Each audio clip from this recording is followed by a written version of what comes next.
Hey, what's up guys? I'm gonna unbox and review this mini gaming PC by KAMRUI. I'll try a couple games on it as well. Quick look at the back. AM08 Pro is the model number. It has 32 gigs of RAM, 512 gigs of NVMe SSD storage. It is the US spec, so let's flip this around. Alright, now that we got it unboxed, let's take a quick look. It does say KAMRUI on the top, and I love this part. The fact that it's magnetic opens up so easily. Granted, you have to be careful when you're carrying it because you might just drop the computer, so do keep that in mind. But we have 32 gigs of RAM, we have our SSD here, 512 gigs, and there's a spot for a SATA port, so you could plug in another SSD if you want. So let's close this back up. Boom, done. We got two USB-A's, two HDMI ports, we got a LAN, I believe this is gigabit. We have our power, it says 19 volts. We got two more USB-A's in the front, we got a USB-C, and we have the audio. And this is a Ryzen 7000. It has Radeon graphics, and these are the various modes. So we have the silent mode, the auto mode, and the performance mode. Here we got some manuals and stuff, and a compatibility list, so if you want to upgrade the RAM. And we got a HDMI cable, just basic, nothing fancy. We got the power cord. And this is 100 to 240 volts, and that's what the plug looks like. Good to go. Alright, so taking a quick look at the computer, we have our three modes. So performance is in red. We have green as auto, so it'll detect if it needs to go in performance or not. And then we have silent, which is in blue. So this side is not removable, this side is removable. But all the LEDs are pretty much on top, so this is what you can expect from this thing. There are no LEDs on the bottom, which is a little bit different from the Ace Magician that I reviewed a couple weeks ago. So I hooked up the computer. I'm going to turn it on and hit start at the same time so you guys could see the stopwatch. It takes about 13 seconds or so for this thing to turn on. Now I will do some internet speed tests. I'll play a couple games, show you guys Netflix, YouTube and stuff, just to show you guys some general usage out of this thing. So right around 13 seconds it gets to the boot screen, and as long as I don't mess up my password, which is a definite possibility, the computer is usable. So the fact that it just turned on, and I go here and I click on this video, which is actually the other computer that I reviewed, which is very awesome as well. So go check this video out if you guys haven't seen this, but it's the same type of deal where I do with this video. But you guys could see that I'm fast forwarding, I'm backtracking, and this thing is loading very, very quickly. And if I open up Netflix, same type of deal. So if I hit play, this thing will load fairly quickly. So if I want to fast forward, go back, assuming I could click correctly. So as you guys can see now, these are internet speed tests, and this obviously depends on your internet speeds. Now let's go ahead and run an internet speed test with my internet speed. So this actually is a 2.5 gigabit card. I didn't even realize it was a 2.5 gigabit until I ran the speed test. I was like, oh, that's crazy. Now I am actually feeding in a 5 gig line to this thing, so it is being capped by the Ethernet card that's actually on this computer. However, you guys could see that I am getting pretty fast speeds. Now typically when they say 2.5, you get around 2.3 at the most. And this is a public speed test server. Now this is a very good reason why when I do my speed test, I like to do local speeds, because if I refresh this page and I click go, I'm going to get different numbers. So you guys could see that I did get very fast download speeds, not quite, I mean still very fast upload speeds as well, but not quite as fast, where now I'm connected to a different server, so I'm doing the speed test again. And again, so I get that pretty much that max that I see typically when it is a 2.5 gigabit card. And now you can see I'm actually getting faster speeds, and literally nothing changed. And this is why I do local speed tests, because when I'm doing the speed test, I get much more consistent results. But as you guys can see, pretty much anything with anyone with internet speeds of up to 2.5 gigs, expect to get just about full speeds with this thing. So very good overall. So now we have, let's test the game. So I'm going to run Forza Horizon 4. This did come out a few years ago. Very good game, but also graphic intensive. Not as intensive as the latest games or anything like that, but if you're playing it under 1080p, which I think this thing only supports 1080p, Forza does, I believe.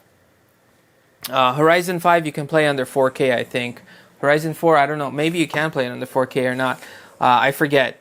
But even if you could, this computer can't handle gaming at 4K for a game like this. It's going to be uber laggy compared to, compared to basically like a dedicated machine like I normally run for my editing machine, which has a RTX 3090. Not the best video card out right now, but it once was, and very, very good video card. But for something, literally my video card is larger than this computer itself. But as you guys could see, it loaded just fine. So if I press space, I am going to start driving. I have my Xbox controller hooked up to this thing, and you can use it to drive. I mean, this is true for hooking it up to pretty much any PC with a modern Windows operating system.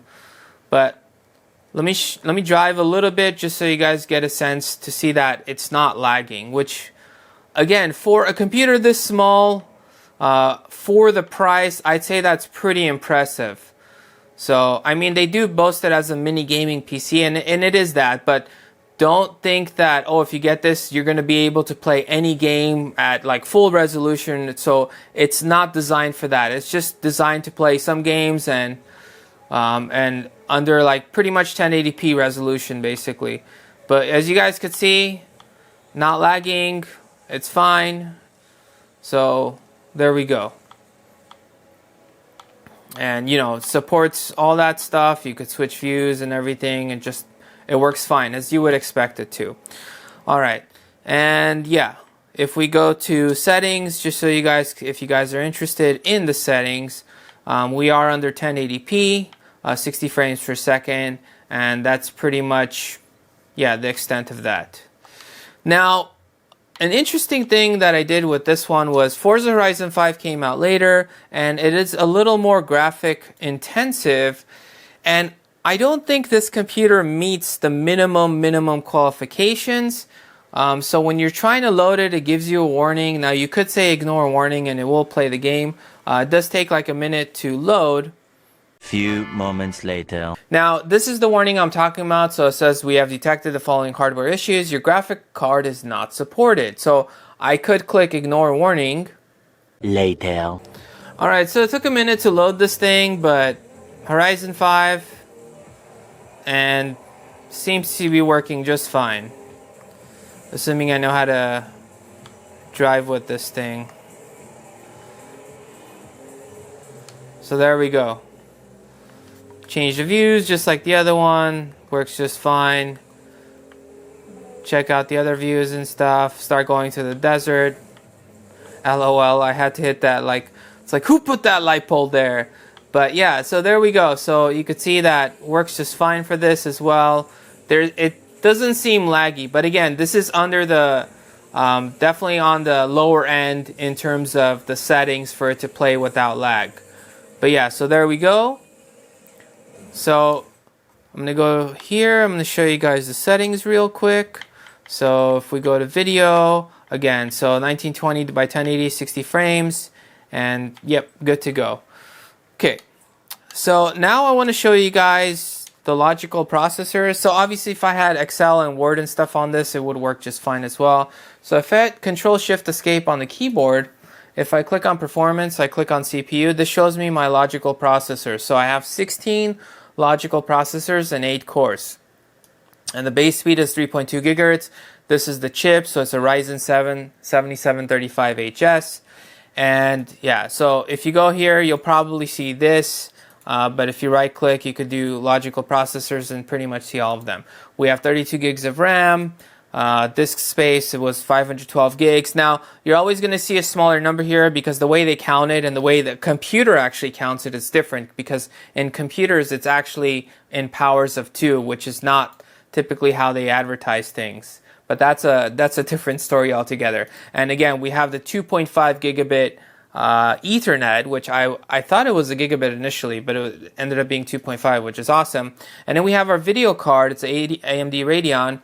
Now, it's not a powerful video card. It has 512 megabytes of dedicated memory, and then there's shared memory up to 15.6, so it's totaling together 16.1. So if you're getting this thing just to game on it, unless you're playing, you know, like Horizon 4 or lower setting games, yeah, it's fine for that. But if you're trying to get this to play the latest and greatest games, you probably should get something more powerful. Something like even like the new RTX 4000 cards, like a 4080 or 4090 or something with a crazy setup. But that's going to cost thousands and thousands of dollars, where this one doesn't cost that. This one costs a lot less, takes a lot less space, takes a lot less power, doesn't make much noise. And you can also use this as a media center. So if I hook this up to my main TV, you know, I could scroll the web if I wanted to. I could go to YouTube if I wanted to. I could watch Netflix. I could watch, you know, whatever else I wanted to watch, because you basically have a full-blown computer with Windows 11. You can hook up your Xbox controllers to this, play some games and stuff like that. So I'd say overall, this thing is pretty awesome.